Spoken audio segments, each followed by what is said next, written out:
All right, hey guys, how you doing? So welcome to this lesson of our unit on genetics. We're going to take a look at lesson 3, genetic mutations. Okay, so let's jump into it. Okay, I'm going to start by talking about a condition called cystic fibrosis. Now, if you are not familiar with the condition, it is a genetic disorder that affects the lungs, pancreas, liver, kidneys, and intestines. Yeah, happens in every 1 in every 3,000 newborns of North European descent. The number is a little bit lower in other locations like Asia, for example. And it is characterized by the clogging of airways in an individual because there's this mucus buildup and inflammation. Okay, you're getting thickened secretions that happen around the airways and around things like the pancreas, resulting in other conditions like pancreatitis and diabetes. Okay, 97% of men with cystic fibrosis are actually infertile, and the reason why they're infertile is because they have the congenital absence of the vas deferens. Now, the vas deferens is the tube that connects the penis to the testicles and allows semen to be released during ejaculation. Congenital absence means that it's missing from birth. So there's a large proportion of men with cystic fibrosis are also born without that tube and are therefore infertile and cannot have kids. Okay. Now, this word genetic disorder, a genetic disorder comes from a mutation in the genes, right? And so it can be thought more of as a birth defect. If you have a genetic disorder, you are born with it. You don't develop it in your lifetime. It's not an environmental thing. It is a genetic issue that happens because of something wrong with the genes, okay? So let's talk about the gene that is responsible for this condition of cystic fibrosis. Normally, the CFTR gene found on chromosome 7 codes for a particular protein, and the protein is called the cystic fibrosis transmembrane conductance regulator. I know it's a bit of a mouthful, so we're just going to call it CFTR, okay? So the CFTR protein regulates the active transport of chloride ions in and out of a cell, yeah? In, for example, your lungs, okay? There is a variation of this gene that some individuals have, which actually codes for a faulty protein that doesn't work. It's a non-functional CFTR protein, and this is the protein that causes cystic fibrosis, okay? What does that look like? So if you were to look at these two scenarios here, right?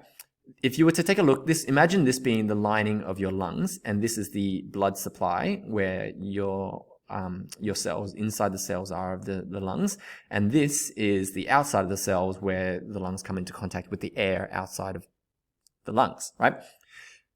In a normal CFTR protein, chloride ions can move in and out of this channel, and when the chloride ions move outside of here, they clear the clogging that happens here, okay? If an individual codes for a CFTR protein that is a mutant version, and it is faulty, let's say it's instead of this particular shape you would expect, it's actually just a little bit different, and it ends up clogging the front of the channel, right? That means the chloride ions in this individual cannot leave the protein, and it cannot clear the mucus, resulting in the condition of cystic fibrosis, which is the mucus buildup. That mucus causes inflammation in the lungs, it makes it harder for them to breathe, it causes thickened secretion around the pancreas, etc., etc. Okay, so that's diagrammatically how this condition manifests, yeah? In a normal individual, this is how it works. The channel works fine. In an individual with cystic fibrosis, the channel is not working, and it's therefore not clearing up the mucus. This is happening in every cell of the individual, resulting in the condition of cystic fibrosis, okay? So if you don't have it, the gene gets transcribed and photocopied into an mRNA instruction. The rest of the cell then reads that instruction and produces a normal CFTR protein, right?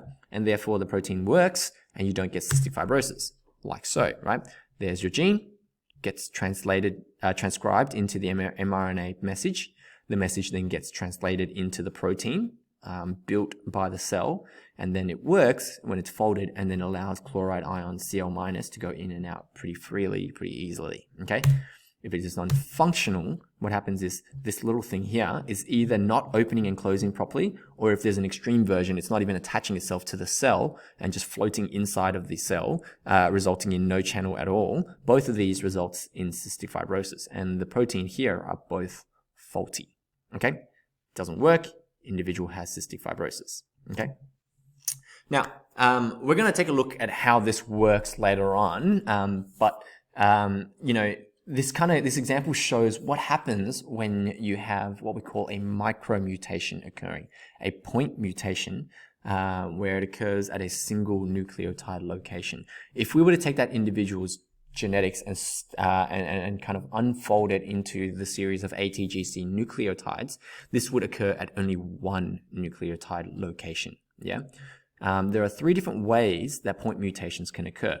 Cystic fibrosis is just one of those things, and it is a substitution reaction, but there are other conditions that are a result of different types of point mutations. Okay, so you can have a substitution reaction where one nucleotide replaces another. Yeah, and so if you were to look at this sequence here, right, this here, in this comparison to this line here, down the bottom in purple, versus this line here, right, this one here is GGU, and that would be the normal one. Okay, suppose that in this particular case, it was a GCU. So, you know, when the cell was replicating or whatever, right, that what happens is this turns into a C instead of a G, right? And then that C results in a slightly different protein at this one spot. Yeah, instead of glycine, you get alanine, right? And then alanine doesn't fold the protein the same way that glycine does. And so you get this kind of, instead of this normal protein shape, you get this different protein shape that doesn't work. It is like, imagine if you know, you had a basketball that was shaped like an oval, for example, instead of a round shape. That means the basketball doesn't work the way that it's supposed to, right? So the structure will now affect the function, right? You can also have addition or deletion nucleotides where instead of, let's say, for example, the GCU, what happens is if I delete this G, what happens now is it becomes GUU and then ACA. So everything gets shifted by one nucleotide across. In other words, not only are you now misreading the GLY, you might be misreading everything after that number, after that letter as well. So the whole system is now thrown into whack, right? An addition is when you insert a nucleotide in between and it becomes this kind of new sequence for the rest of the reading, right? A deletion is where you remove it. Now, both of them are quite dangerous because it shifts the rest of the sequence, causing more interpretations from that point onwards, okay? So they're generally regarded as more dangerous.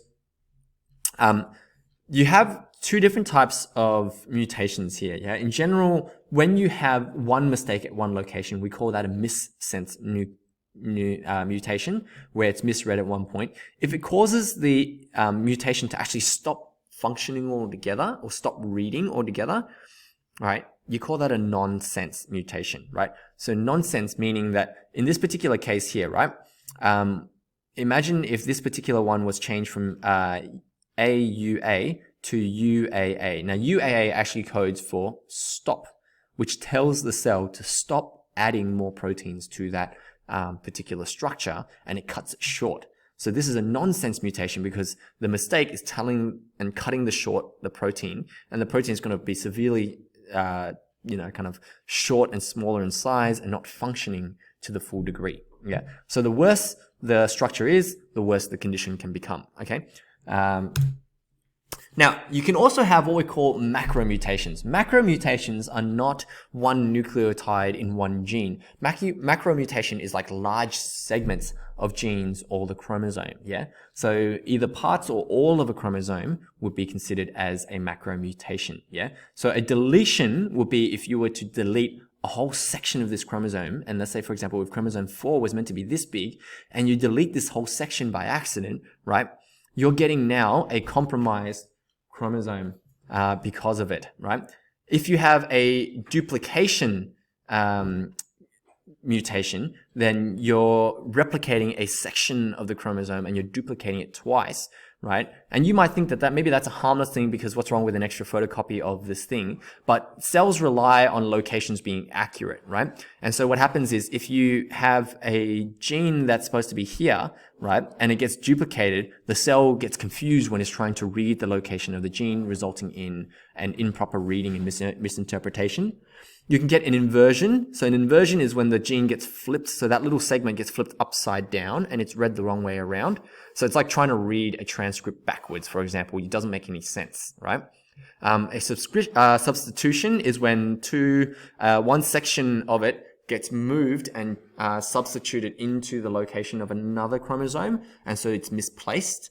And then finally, a translocation is when two chromosomes swap their sections around with one another, once again leading to more misinterpretation. Okay, so each of these mutations results in a different disease. Okay, so I'm going to look at only one example of this to hopefully make it a bit clearer for you. Okay, let's look at Down syndrome, right? So Down syndrome is caused by a duplication of chromosome number 21, right? This chromosome here, right?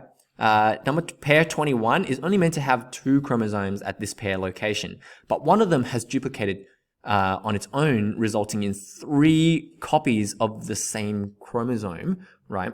And so we call it trisomy 21. Tri meaning 3, somy refers to the chromosome. So trisomy 21 means that there are 3 copies of chromosome 21 instead of 2, right? Individuals with Down syndrome are characterized by mental impairment, physical growth delays, low muscle tone, increased risk of health problems such as heart defects, leukemia, thyroid disease, right?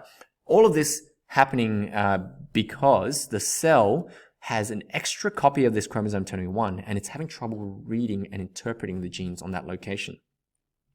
And not to say that we know exactly how it all works, but there's a good chance that a lot of these issues are issues surrounding the genes found on this chromosome, right? And so now you're getting this this kind of myriad of issues going on, right? Now, obviously, it's a lot more complicated. Mental impairment isn't just caused by one gene. It's caused by a combination of different factors.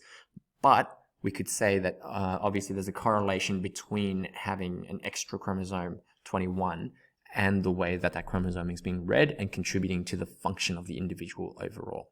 Okay, so that's just an overview of genetic mutations. So I hope you guys enjoyed that, and I'll catch you guys next time. Okay, see you guys.